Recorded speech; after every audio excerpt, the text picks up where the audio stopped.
Hello, my name is Brooklyn DePaulo, and this is week 12 of our labs. The topic was structural geology and how certain geological events can influence old or new events. The scientific question that I formulated based off of all of this was a question of if I'm given information on certain geological events and geological structures, will I be able to identify them when given a little map of them, basically. I don't have any background on this. I'm familiar enough with some of the faults and the anticline, syncline things that we learned about, but I'd never applied them in this way, so in that way it was a lot different for me, something I didn't have a ton of experience in. This all is significant to society as it draws attention to changes in the environment and the structure of the land that is both above us and below us, and how it's changing, fluctuating, increasing, decreasing, all of that good stuff.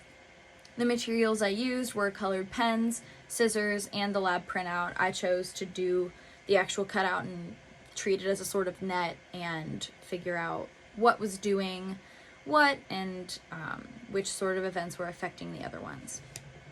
The data was involving labeling geological events on each of the data sets individually.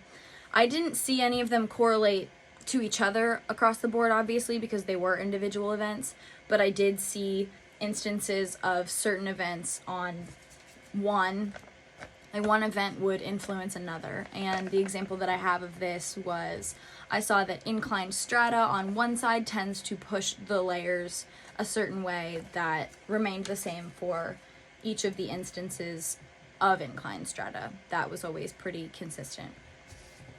As a result, I would say that my scientific question was confirmed. I was able to properly identify the certain geological events based on the information given. And the conclusion that I reached remained the same, maintained my hypothesis.